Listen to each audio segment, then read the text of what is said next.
Hello, welcome back to Just Smell Better, the best fragrance channel in the world. Today we are going to be reviewing the brand new Valentino Uomo Born in Roma Purple Melancholia. The names get longer and longer, but finally I've been waiting for this one for so long. I went on Valentine's Day. The lady was almost gonna sell it to me, but then her manager came and she told her that she couldn't sell it until February 24th. So I waited 10 more days. I rushed into the store and I finally blind bought it. Now I did open it and wear it today to make sure I can review like the performance and all of that. So that's why it's already opened. And if you're just watching for the Valentino, don't worry. I'm gonna put you on to some underrated bangers from Malul.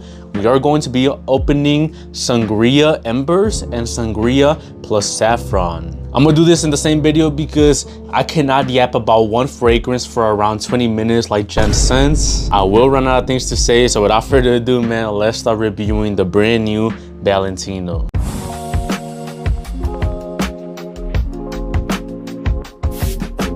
Okay, so right off the bat, I do want to say I'm really happy with this new release because it is cheap, at least cheaper. You know, the market's messed up when we're celebrating a new release costing $136, bro. That's how much the prices have gone up. I was expecting a good $165 like the white one, but luckily they got a little bit less greedy, or maybe they thought it was not gonna be worth it or sell like that. But I'm happy that it's not too expensive. Smell wise, it smells really good. Why does it smell really good? Because it is the same, or not the same, but a similar DNA to the Jean Paul Le Beau Le Parfum. I love that smell, man. That Le Beau Le Parfum DNA, or like the clones, top 10 smells of all time in my collection. I get a lot of compliments with that smell, and this is pretty similar. But to me, it kind of reduces like the tropical vibe, like the tropical pina colada type of vibe, and it just focuses more on like a fresher coconut that is a little bit more woody. Because this doesn't smell too tropical to me. Like the Le Beau Le Parfum, I can wear it to the beach, but this one I feel like it's more like just as an everyday freshie. Honestly, bro, like it's so easy to wear and so likable and so mass appealing. So right away, I can see this being a good seller, like just for the casual consumers who are going to go into Sephora, smell it, be impressed, and then they're gonna buy it. So this is my style. I kind of get resemblance to Versace Eros too, like something, what can it be? Honestly, probably just the synthetic aspect of it. Kind of smells like Ambroxan, like a woody Ambroxan, and that's why I like it a lot. But I will say the downfall is the performance. Like, it lasts a good time. I sprayed it today at 6:30 a.m. That's when I go to work, and I can still smell it at around 2 p.m. So like a solid 8 hours of at least on my shirt, right? But where I have a problem is the projection. This projection is so mid, bro, so weak.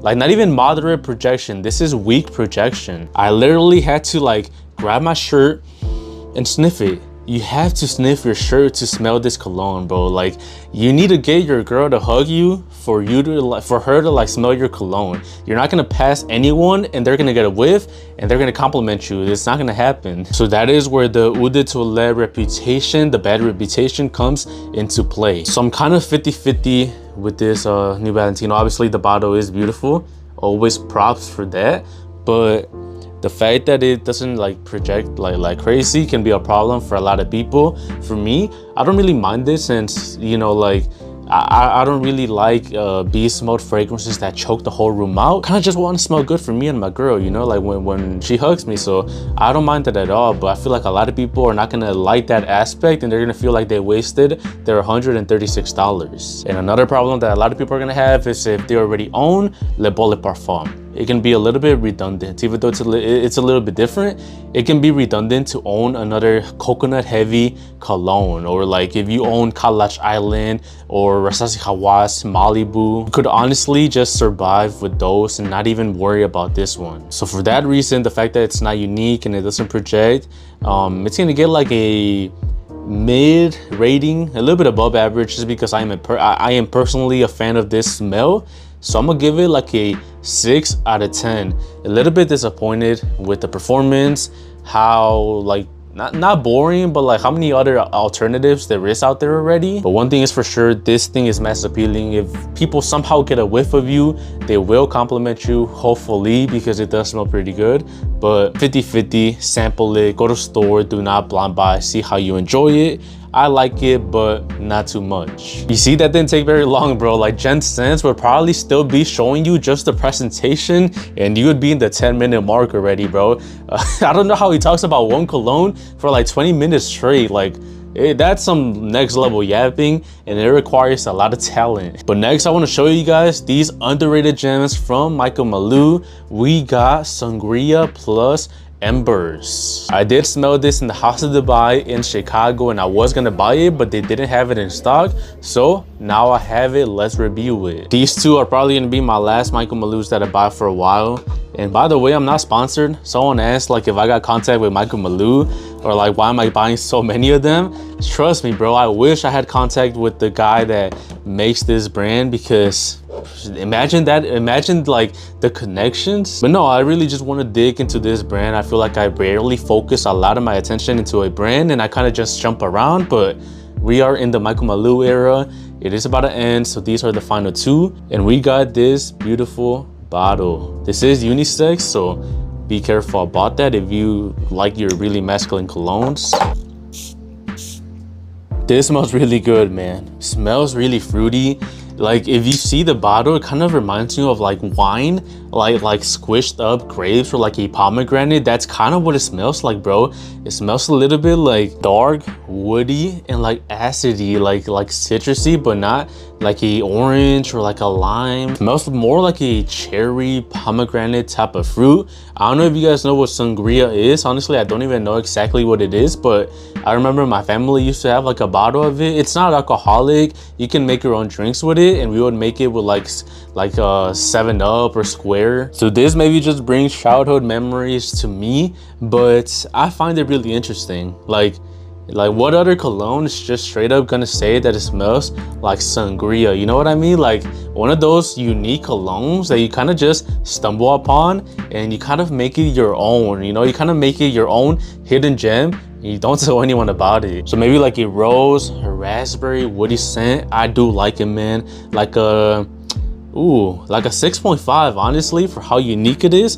I'm gonna give it a higher rating than the Valentino, and they're around the same price. This one's around $120, but I do really like it. And the final fragrance we are going to be unboxing today is Sangria Plus Saffron. I actually don't know what this one smells like. I only smelled the other one, so I'm interested in what type of twist this one can do to this beautiful cologne. I'm afraid this one's gonna be a little bit more feminine just because of the like all pink bottle.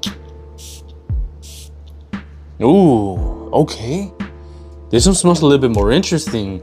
I don't know if I like it. It kind of has like this medicine type of smell, like a cherry medicine synthetic smell, but it's kind of nice. This smells like gummies. It smells like the fish, the Swedish fish, or like the nerd gummies, or what else, like Lifesavers. It smells like you're like just straight up sniffing a bag of gummy worms or something like that, like really sugary and almost sparkling. Imagine like a Sprite, but like remove the lemon, remove the lime, and add sangria and rose. Yeah, apparently it has like sparkling orange. That's what gives it the sparkling vibe. And apple, raspberry, jasmine. Loki, I might like this one better than the Embers, and this is the one that I liked in the store. This one's pretty nice. Also pretty not feminine leaning, but unisex. I feel like both genders can pull this one off. I don't know which one would pull it off better. Like I'm gonna have to give it to my girl and see how it smells on her, but on me it smells pretty nice. I guess the difference is that the Embers one smells a little bit like more woody, more like vanilla, more just toned down, like a little bit darker, and this one's like the younger sister. This is the risky one. This is the one that is full of fun, it is sparkling, and it is loud. Yeah, I really like this one. I'm gonna have to give it like a 7 out of 10. Really impressed. I cannot wait to try this one out. Sangria Plus Saffron. So there we go, man. I guess today it was like the purple theme, purple video. We got so many purple colognes, and let me know if you're gonna buy the new Valentino purple Melancholia. definitely interesting, definitely worth at least sampling or smelling in store, see how you feel about it. But again, be careful if you don't like a coconut smell, if you care a lot about projection and performance, and if you don't want a redundant cologne compared to Le Beau Parfum. Other than that, 3 amazing new colognes. I'm really happy with my new additions to my collection. You can sample all of these colognes and more on my sampling website, smellbettersamples.com. The link will be in the description. Thank you for watching. Just smell better.